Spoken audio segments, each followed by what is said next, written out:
அனைவருக்கும் வணக்கம். நம்மளுடைய மாடர்ன் சர்வே இன் தமிழ் யூடியூப் சேனல்ல டிஎன்பிஎஸ்சி மூலமா வெளியாகக்கூடிய ஒவ்வொரு அறிவிப்புகளையும் நம்ம முறையா அப்லோட் பண்ணிட்டே இருக்கோம். அதுல பார்த்தீங்கன்னா, டிஎன்பிஎஸ்சி ஒவ்வொரு நடந்து முடிந்த எக்ஸாமுக்கும் அடுத்த கட்டமான கவுன்சிலிங் எப்ப வரும்? அது வந்து நம்மளுடைய இன்டர்வியூ எப்ப வரும்? அப்புறம் வந்து ரிசல்ட் எப்ப வரும்? அப்படின்னு வெளியிடக்கூடிய ஒரு அறிவிப்பு தான் இந்த செலக்ஷன் ஷெட்யூல். அத பார்த்தீங்கன்னா, அத வந்து ஒவ்வொரு குறிப்பிட்ட கால இடைவெளில வந்து அத வந்து அவங்க அவங்க அப்டேட் பண்ணிட்டே இருப்பாங்க. லாஸ்ட்டா பார்த்தீங்கன்னா, நம்மளுடைய ஜூலை 5 அந்த டேட்ல வந்து அவங்க அப்டேட் பண்ணியிருக்காங்க. அதில பார்த்தீங்க அப்டின்னா, நம்ம ஏற்கனவே வீடியோ போட்டுருக்கோம்.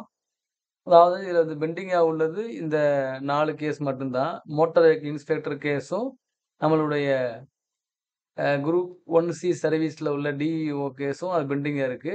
அதே மாரி அசிஸ்டன்ட் டைரக்டர் ஆஃப் அக்ரிகல்ச்சர் போஸ்ட்டும் வந்து க கோர்ட்னால அது ஸ்டே வாங்கியிருக்காங்க. அடுத்து நம்ம எல்லாரும் ரொம்ப ஆர்வமா உள்ள இந்த ரோட் இன்ஸ்பெக்டர் கேஸும் ஸ்டே வாங்கியிருக்காங்க.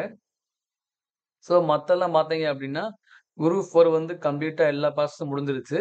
குரூப் 2ஏ பார்த்தீங்க அப்டின்னா, ஜூலை மாசம் கவுன்சிலிங் வரும் அப்டின்னு போட்டிருக்காங்க. அதே மாரி நம்மளுடைய குரூப் 2 சர்வீஸஸுடைய மெயின் எக்ஸாமினேஷன் அதுவும் ஜூலை மாசம் வரும்னு போட்டிருக்காங்க.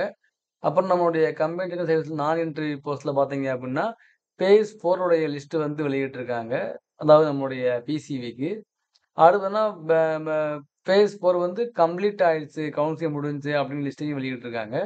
அடுத்து நம்மளுடைய டிப்ளமோ அண்ட் ஐடிஐ லெவல்ல அந்த கவுன்சிலிங் பார்த்தீங்கன்னா, 9லருந்து 11 வரைக்கும் நடக்குது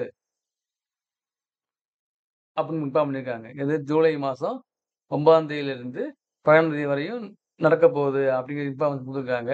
ஓகேங்களா? 3 கவுன்சிலிங். ஸோ 3 கவுன்சிலிங் பார்த்தீங்க அப்படின்னா, 3 பேஸ் கவுன்சிலிங் வந்து போட்டிருக்காங்க. அப்ப பார்த்தீங்க அப்டின்னா, நம்முடைய குரூப் 2ல இன்டர்வியூ போஸ்ட் பார்த்தீங்க அப்டின்னா, பிரைமரி சிவியும், இன்டர்வியூயும் 16/7 அன்னைக்கு இருக்கும்னு அப்டின்னு போட்டிருக்காங்க. ஓகேங்களா? ஸோ இதுதான் என்னுடைய அப்டேட்டு.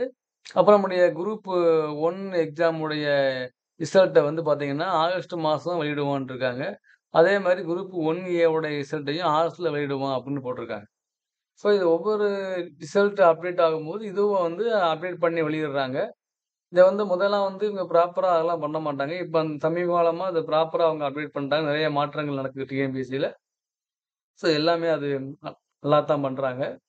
ஸோ இது வந்து இந்த ரிசல்ட்டு இப்ப நம்ம தெரிய வேண்டியது என்ன அப்டின்னா, குரூப் 2 உடைய இன்டர்வியூ உடைய பிசிஇ வந்து 16 ஜூலை நடக்க போகுது. அடுத்த மாசம் வந்து குரூப் 1 ரிசல்ட் வெளிவரப் போகுது. நம்மளுடைய டிப்ளமோ ஐடி லெவல்ல உள்ள எக்ஸாம் உடைய 3 பேஸ் இருக்கு இல்லைங்களா? கவுன்சிலிங் வந்து 9/7ல ஆரம்பிச்சு 17ல முடிய போதுங்கிறது தான் இந்த லேட்டஸ்ட்ல உள்ள நான் தெரிய வேண்டிய லிஸ்ட்டு. பார்த்துக்கங்க. டவுட்னா தான் கமெண்ட்க்கு நான் ரிப்ளை பண்றேன். Thank you.